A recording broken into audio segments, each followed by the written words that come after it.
I dreamt last night the moon was so bright it melted the walls away. And it wasn't alarming when I saw Prince Charming come into my bedroom and say, let me persuade you to come to the place where tomorrow meets today. ooh! Bigger and better cities with gadgets. Forward, progress. If you were a scientist, you were it.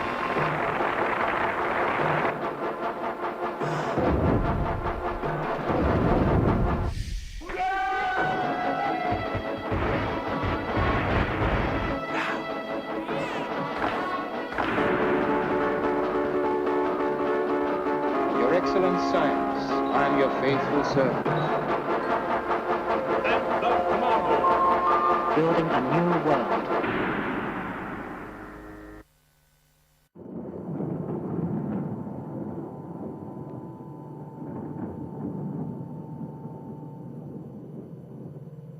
Thomas Midgley was born in 1889. He became a chemist and an inventor.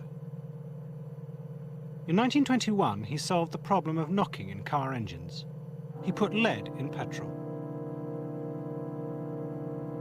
In 1930, he discovered a new coolant for fridges. It was called by its initials, CFC. Midgley became part of a golden age of chemistry in America in the 30s. Chemistry, alchemy, magic.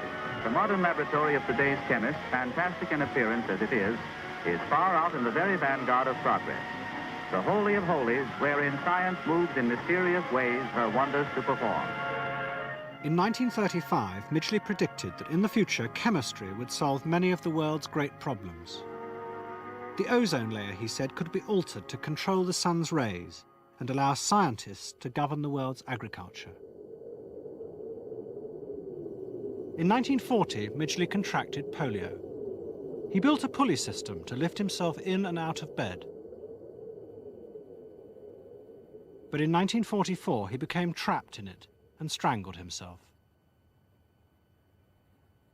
That same year, the American Army began mass-producing CFC to help spray a new, some said miracle chemical over the Pacific battlefields. It killed insects. It was called DDT. 16 candles make a lovely light,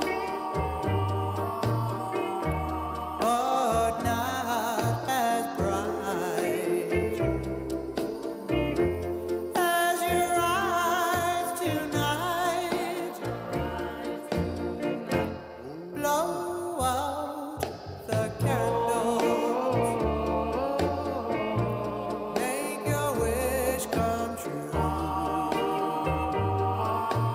I was a project officer on the first aerial application of DDT that was ever made in the world, I guess.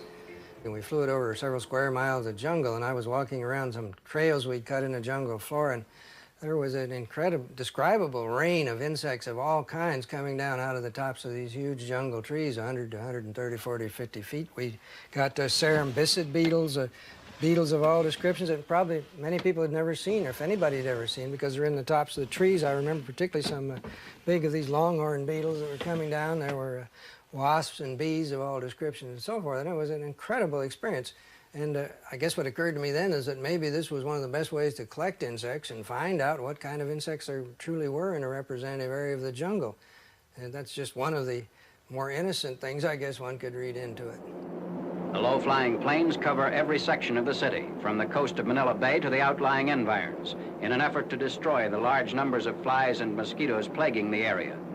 Prior to the spraying, the populace was informed that the insecticide would not injure vegetation or clothes. In American bars, there was a drink which was called Mickey Slim, and it was a good gin with a spot of DDT in it.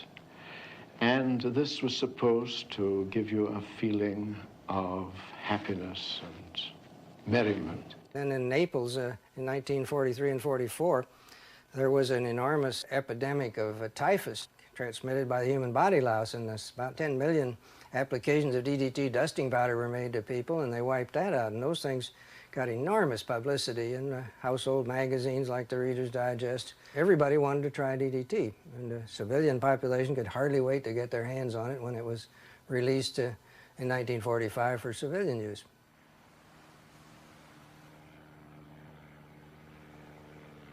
Well, it was sort of a miracle that happened, and by word of mouth, it spread rapidly, and I think everyone tried it.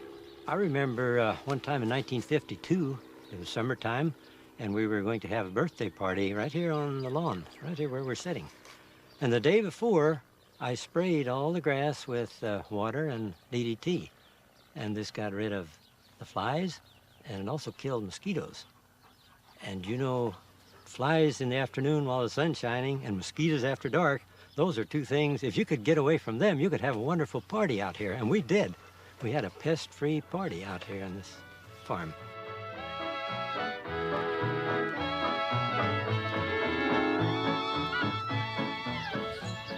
Chemical people would show us test plots, and the quality of the corn would have little small ears where the weeds and the insects had taken over, and where they'd used the chemicals, the ears were bigger, and the yield was 2 to 3 times as much. The United States was a continent plagued with insects. Farmers lived in perpetual fear of finding a new infestation.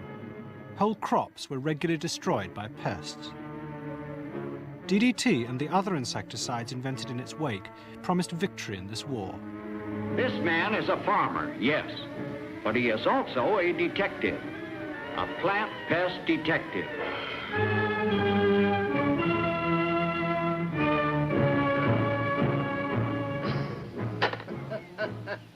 A giant spider. What next? You don't in England. Anything like the insect life that we have. You don't have to have screens on the windows in many places. Can't survive here that way. Come on, just a little bit. We are edgier about them. Anything with 6 legs is an enemy. Yes, this is our enemy. Insects not only eat up our agriculture, they threaten the very health of our land.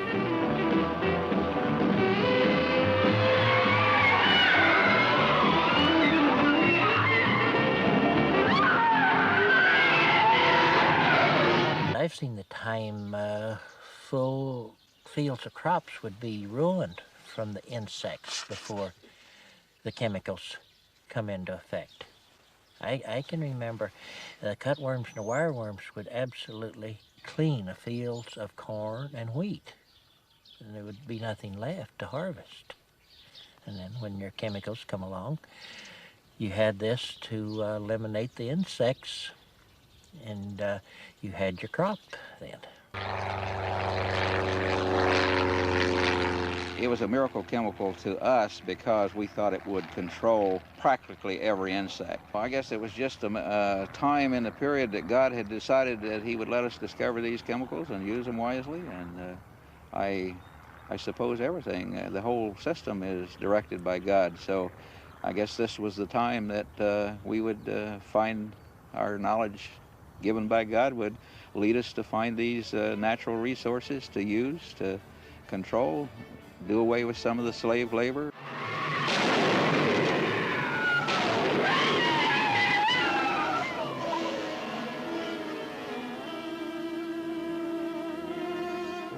The incredible success of insecticides led to a wave of invention. Chemists vied with each other to design new, more powerful products. This in turn transformed other sciences, in particular the study of insects, entomology. Entomologists had traditionally been figures of fun, eccentric scientists who spent their time classifying insects. But this was now important information for the chemical companies. They began to employ large numbers of entomologists. In the process, the focus of their science began to shift. We were fed these new chemicals so rapidly, many of us didn't have time to do anything else but test the new chemicals. There seemed to be the chemicals being introduced into the pipeline and inexhaustible pressure to put something out the other end, and literally we forgot about good basic entomology and became, in a sense, I think, handmaidens of the world chemical industry. The entomologists began to discover what appeared to be serious side effects. As they investigated the effectiveness of large-scale spraying programs, they found that many other species of wildlife were being harmed. We found out soon that there were some side effects, even as early as 1946 and 47. But the benefits were so great. We eradicated malaria from the United States, let alone many other places in the world. And so there wasn't the public pressure on. We were killing off birds in some cases. It was quite obvious that these species were disappearing starting in 47 or 48. And by 53, even the birds that lived quite a few years were beginning to disappear, and they weren't replacing themselves because the eggs weren't hatching. These side effects led to serious disagreements among the entomologists. At their annual conference in 1953, their president made an impassioned defense of the chemicals. His speech was entitled, "The Greater Hazard, Insects or Insecticides." The choice, he said, was a simple one. Either continue spraying or return to the bad old days of starvation and disease. Everything should be done to minimize the side effects, but ultimately it was a war of survival. Insecticides had already saved 100 million human lives throughout the world. At our scientific congresses and meetings, we were completely immersed in a haze of propaganda about chemicals. There were lavish hospitality suites, banquets sponsored by the chemical companies, and a great many entomologists were employed by these companies. I'm sure they were absolutely convinced that what they were doing was of fundamental and very valuable importance to the world.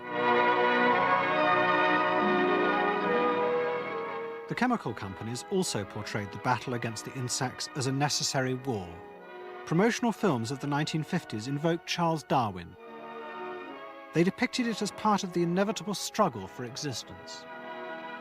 Wherever man is, there the ant is also. They seem to come from nowhere and suddenly are everywhere at once, crawling over the food. As the hordes invade, man often gives up his pleasures in utter despair. It is the law of nature. The strong survive. Now, in evolution, all living species are essentially in competition with each other, and the ones that are most successful survive. And insects, as has been said, will inherit the earth because they're so successful. And insects carry diseases to human beings, such as malaria, and when we spray to kill the insects, we're interfering with evolution. If evolution were to proceed, then we would be overwhelmed by the factors that are against us. Do you realize how easy it would be for them to overcome us humans? Then instead of being the hunters, we'd become the hunted. They'd be our masters. They'd live on us.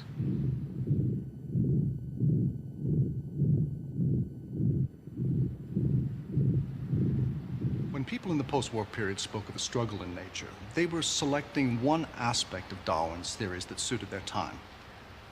Now, for Darwin, nature was a bloody battlefield. There were winners and losers, victors and the vanquished.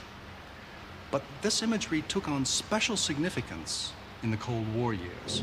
In the American Midwest, when I was growing up, the household aerosols were called insect bombs. The point is that in these life and death struggles, scientists believed that they were seizing power from evolution and redirecting it by controlling the environment.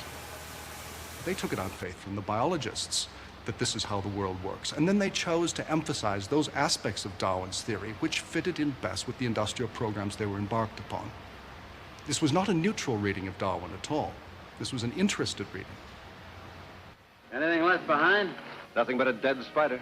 Well, this time he's going to stay dead. Dead and buried. Well, let's say at least until some egghead comes along and digs it up again.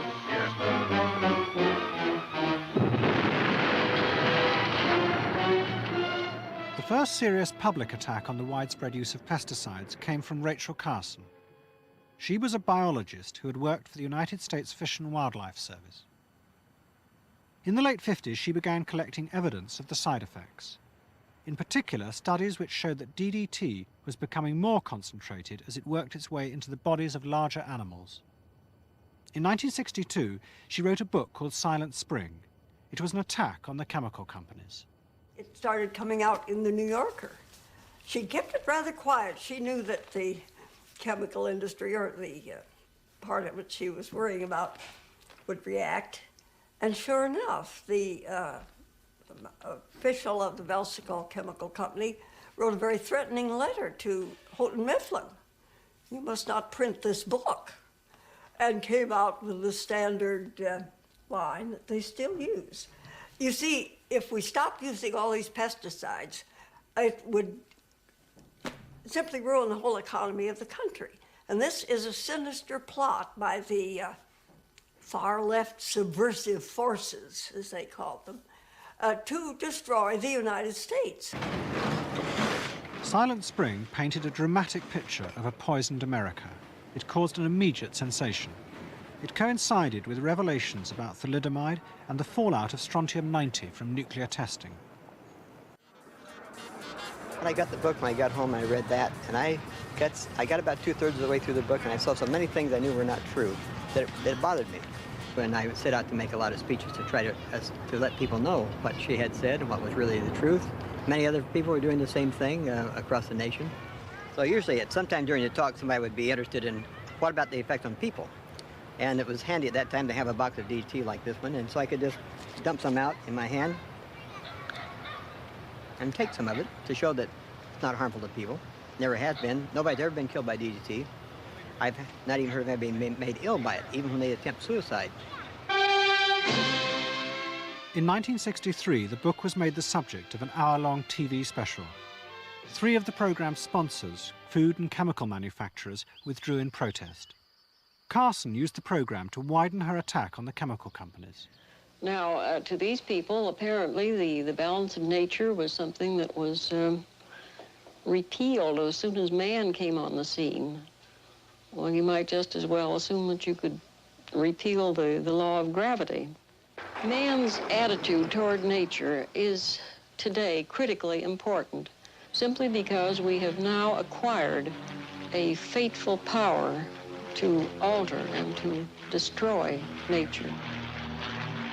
Unless we do bring these chemicals under better control, we are certainly headed for disaster. Ms. Carson maintains that the balance of nature is a major force in the survival of man, whereas the modern chemist, the modern biologist, the modern scientist believes that man is steadily controlling nature. If man were to faithfully follow the teachings of Miss Carson, we would return to the Dark Ages, and the insects and diseases and vermin would once again inherit the earth. The ironic thing was how Robert White Stevens died. He died as the result of the sting of a wasp. In 1963, Rachel Carson died. Although her book had caused an outcry, it had no immediate effect on the use of pesticides. But another attack on the chemical industry was about to be launched, this time from the suburbs. Although the faces of America's major cities seem relatively unchanged, a quiet revolution has been taking place there for nearly a decade. More than 1 million persons each year have pulled up stakes in the cities and turned commuter. America's suburbs had grown enormously during the 50s, often on land made habitable for the first time with the use of insecticides.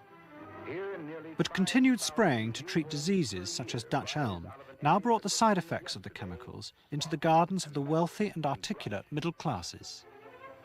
We live in what's called the Gold Coast area, the wealthier people. And so we had money right away to buy this stuff and the machinery and the men. And so they went around and squirted, first of all, from the ground.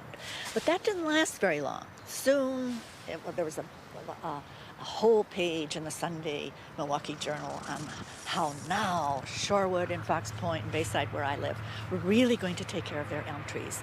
And they had a photograph of a helicopter spraying with DDT.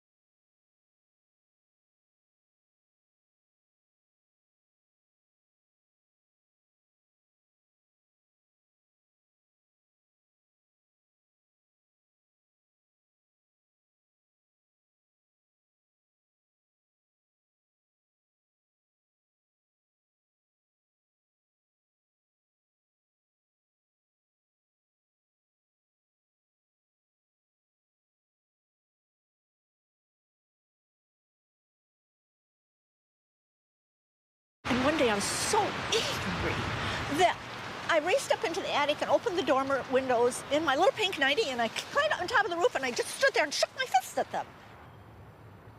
What happened next was that there was a spraying of DDT in Long Island, and Mrs. Yannicone didn't like it.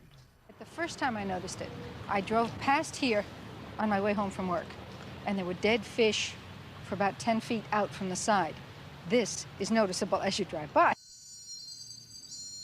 The massive fish kill in this lake, and as we later found out, other lakes, were all ignored, largely because the suburban population that was seeing this had nothing to compare it against, having come from the concrete canyons of Manhattan and Brooklyn and Queens, where I came from, and not knowing what the natural state was supposed to be. The scientific community, which should have been observing all of this, was too busy making new products or living in their ivory towers. Let us take charge. We will bring you better things for better living through chemistry. Victor Yannicone was a lawyer. Together with two local biologists, he founded the Environmental Defense Fund. Its aim was to legally challenge the use of DDT and other pesticides.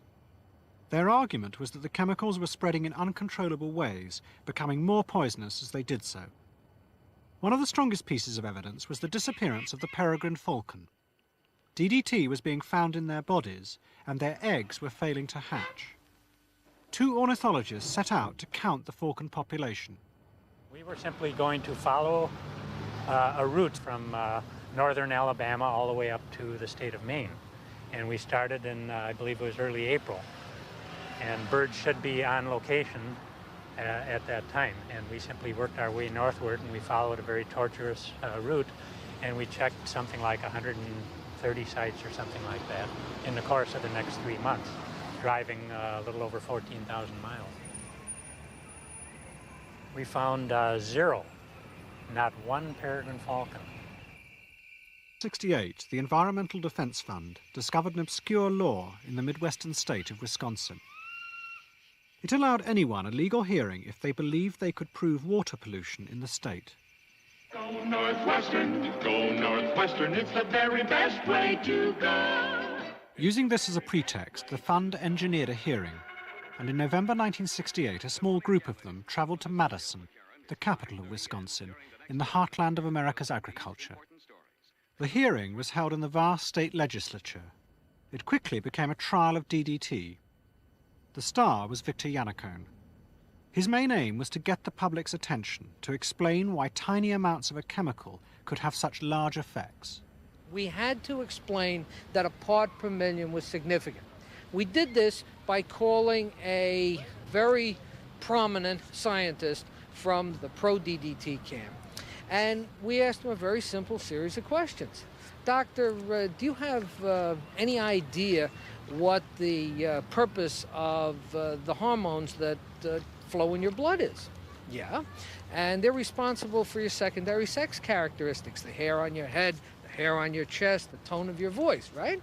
Do you have any idea what the level of testosterone in your bloodstream is necessary to give you that lovely shock of white hair, all that hair on the chest, and the grandchildren that you're so proud of? And he finally admitted that it was 5 parts per million. I said, well, do you have any idea what would happen if the level of testosterone in your blood should drop to as low as 3.5 parts per million? He averred he didn't know, and I said, well, you know that hair of yours would change, the hair on your chest would disappear, the hair on the rest of your body would change, your voice would go up to a little squeak, and you sure as hell wouldn't have any grandchildren. The public got the point. 1 part per million could be very significant. The Madison hearing soon became headline news, with both sides claiming that everything America stood for was at stake. At the height of the battle over DDT, I wrote a poem and sent it to Time magazine. It was a parody on America the Beautiful, and I'll sing it for you. Oh, beautiful for bug-filled skies, for weevils in the grain, for apple scab and stable flies, please bring these back again. Malaria, malaria, red blood cells harbor thee, where Rocky Mountain fever thrives, where babies have TB, where parasites take human lives, why that's the land for me.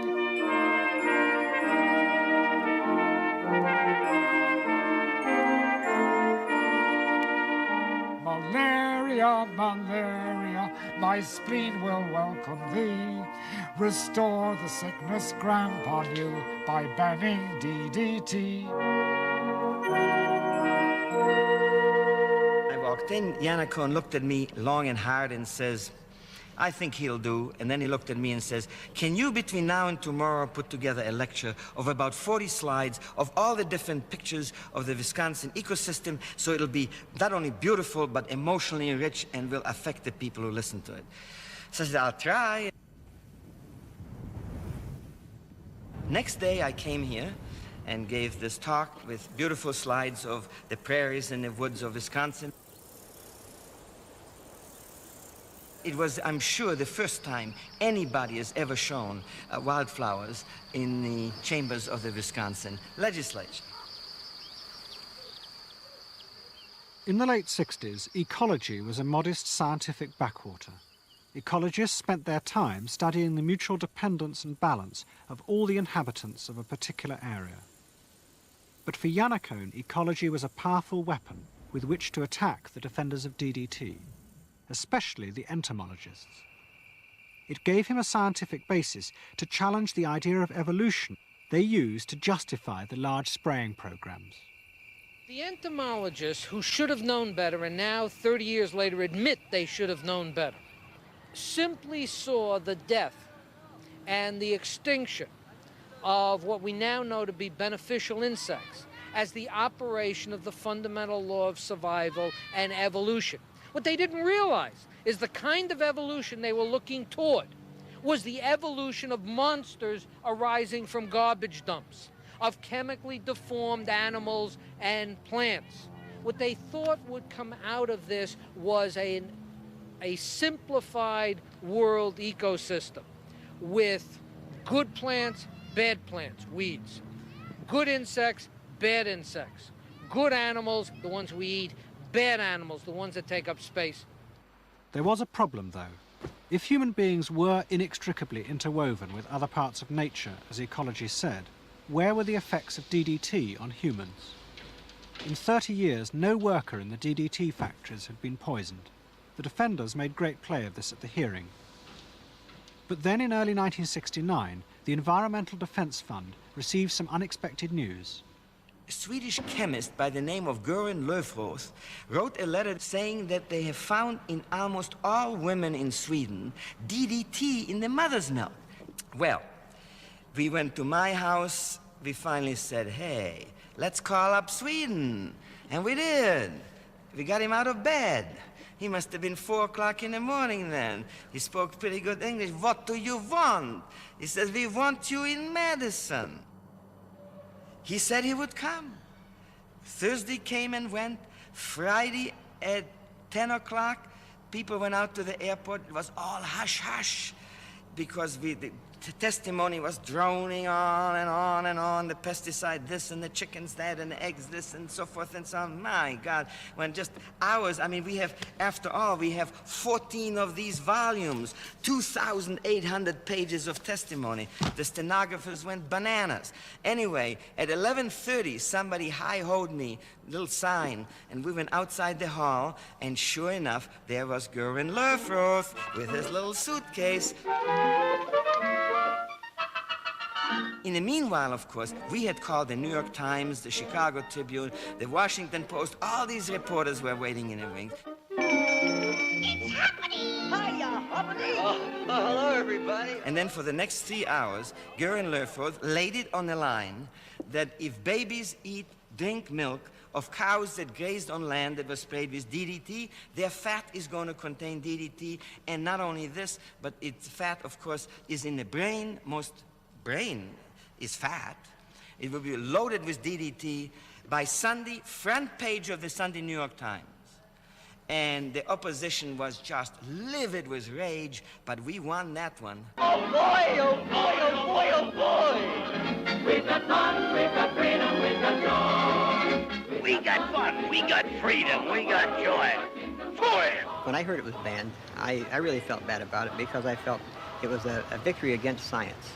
And I felt that scientists and industry had a place in this country, and certainly being undermined by the statements about pesticides in general. It's gotten worse since then, of course. After banning DDT, the others were easy. Somebody said maybe because DDT was so easy to spell that people immediately thought about it. Where once chemicals were seen as good, now they were bad. In the early 1970s, press and television became fascinated by any reports of the side effects of pesticides and herbicides. What happened, that leg's just malformed, but when he was crippled, he was born after the sprain this year. That's the only evidence involved. And above all, by the effects on human beings. The first analysis was phoned to me yesterday to say they have found the residues of 2,4-D. So I guess I'm the first documented case to say it is residual in the human body after you've been exposed to it. The battle against DDT had been won ultimately by evidence of its presence in humans. Now the Environmental Defence Fund placed advertisements in the national papers implying that DDT caused cancer. Donations flooded in, but the decision split the leadership. The Environmental Defense Fund and Carol and I parted company over the issue of whether the shift should be from the questions that we were sure of, that DDT was bad for the environment, to the speculation that DDT might cause cancer. I don't believe in going to court on speculation. I go to court on relatively solid evidence. DDT is not good for mammalian systems. It damages the nervous system, it damages the liver enzyme systems, it causes some problems. It is not a strong carcinogen. It is not, except in very large doses, associated with serious human health hazard. Its real problem is that it had the capacity, had it continued to be used at the rate it was being used, to literally destroy almost the entire world natural ecological system on which we really depend, and would have meant the ultimate collapse of the human species as an animal species. The DDT hearing was a watershed, not just for the battle against chemical pollution, but for the science of ecology. Ecologists became influential figures, giving scientific advice in the battles against other pesticides. But in the process, their science was transformed. It became the guiding force of the environmental movement.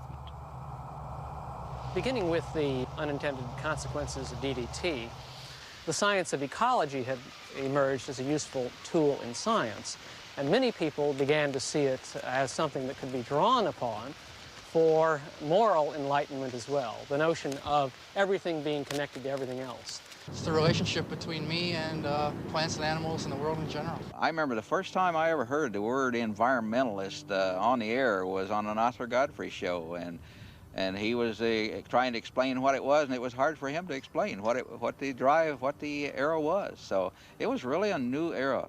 2 days ago, a man whose controversial predictions of a forthcoming global catastrophe have made him an international figure arrived at London's Heathrow Airport. He is Paul Ehrlich, professor of biology at Stanford University, California, and the chief spokesman for the so-called ecological movement. Dr. Ehrlich, just how realistic is your projected theory of the eco-catastrophe? Well, I think that it's getting more realistic all the time. The signs are getting worse, but I still have considerable hope because although governments are very slow, people all over the world are awakening very rapidly to what the real danger is. In much the same way as the science of entomology had been changed in the 1950s, now ecology was transformed by the social and political pressures of the early 70s. Ecologists became the moral and spiritual guardians of a new view of the human relationship to nature. and they too cited Darwin's laws to prove that their view was correct. Nature has a set of laws that all organisms have to obey by necessity, because that's the way they evolved, and this applies to human beings very much so. We need to introduce into our lives nature. It is a need that is enormously deep. Look around you wherever you go into homes. They are not only living flowers, they're not only aquaria and pets. Look at the wall. What do we see? Sunflowers by Van Gogh, or irises by Van Gogh, or pictures, photographs of landscapes. You don't see framed in a house a picture of a crankshaft from a Ford, or a tin can squashed. Now, in modern art, which is a sick art, because it reflects the confusion in the human minds. Yes, indeed. Darwin's so big that he can support any number of generalizations about the world. I mean, given Darwin's image as a scientific saint, people inevitably try to get him on the side of their view of nature. Now, Darwin was complex. In The Origin of Species, for example, the metaphors tumble over one another in the most unscientific way. Sure, nature's seen as being at war, but nature's also likened to a web of complex relations. Here then was another aspect of Darwin for people to seize on for their own purposes. Darwin gave them a basis for urging us not to take control of nature, but to cooperate with it, to stay within its balance. Again, Darwin serves up slogans.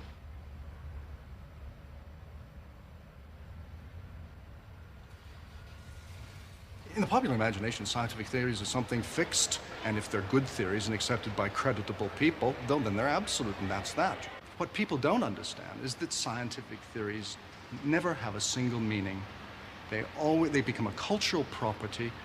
They are usable, serviceable for different interested parties. Katie did, Katie didn't, Katie did, Katie didn't, Katie did, Katie didn't, Katie did. Gracious, what a scandal, every other girl would cry. She can't hold a candle to somebody such as I, but who got the banker's boy and 50,000 quid? The story of DDT continues.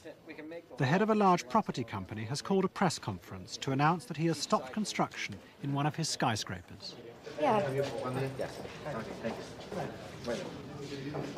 Let me move over this side to have more light. What's happening here this morning?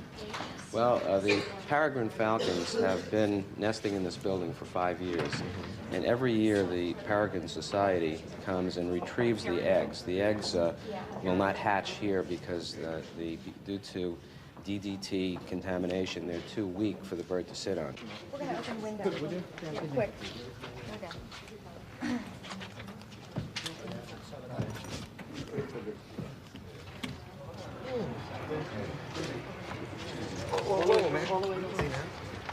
Somebody's pushing it. Each year they bring back a small baby for the bird so that they feel that they've completed the cycle. Okay. You all, did you want to come in closer? Basically, the people are here because it's not just a story about the eggs being laid and gathered. It's a story about how this particular developer, the J.H. Snyder Company, has literally suspended construction in this area during the mating season of these particular birds, and how it's an excellent idea of how developers and business people can participate in environmental concerns. Come on. We've got plenty of time. He's going to stay. Right here behind him.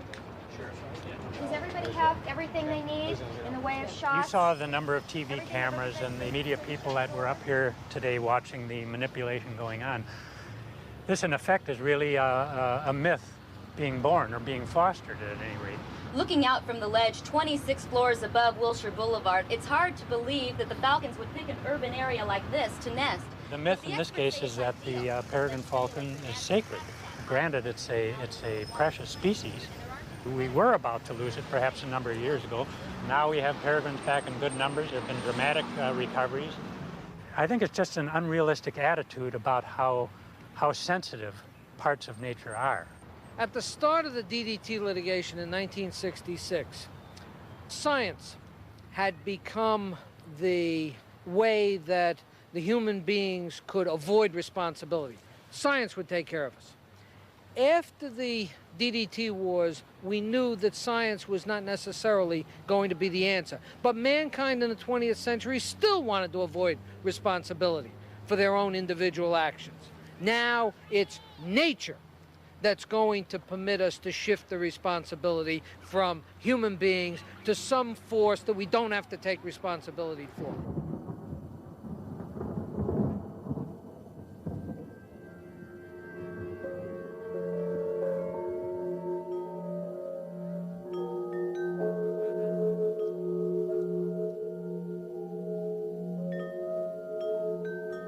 What we're talking about is a very profound internal shift of attitude and of values. This is the gift of ecology to human beings and really to all species today. And that gift can give rise to not utopia, but ecotopia, which is this profound sense of place, the sense of coming home at last. The kinds of ideas about ecology and environment that we see today, I don't believe, are any more scientific or rational than previous notions of nature. In both cases, people that talk about them are saying, look, this is scientific. I'm not making this up. These are not my hopes and dreams. This is what science tells us. But in both cases, I think what you can see happening is particular kinds of social ideals being read back to us as if they were lessons derived from science itself. In the case of contemporary ecology, it seems to me what we're actually getting is a kind of utopia of a perfectly constructed, complex universe of natural things. And from that universe, one tries to derive various kinds of laws that can help us live better as human beings. I think it is a moral lesson. There is a possibility for a kind of utopia. We've dreamed about it, and that possibility exists in our future. The scientific and technological notions of the 1950s, the ideas of endless possibilities for exploitation of nature, are now seen as ill-conceived and ill-guided. I'm haunted by the possibility that the ideas of ecology that we now embrace today may in 30 or 40 years seem similarly ill-conceived. And they're no more scientific than, let's say, other notions of nature that we have looked to in the past. At least when science was our God, we felt that we were actively doing something. We were in control. Now there are too many people that say, there's nothing I can do. Nature will take care of it. I just will continue fat, dumb, and happy the way I am. We must go back to the simple lesson of history. Every human being concerned enough, dedicated enough, and willing to make the sacrifice can change the world around them. In 1860, Charles Darwin wrote to a friend in America about whether it is possible to seek divine providence in nature. I feel most deeply, he said, that the whole subject is too profound for the human intellect. A dog might as well speculate on the mind of Newton. Let each man hope and believe what he can.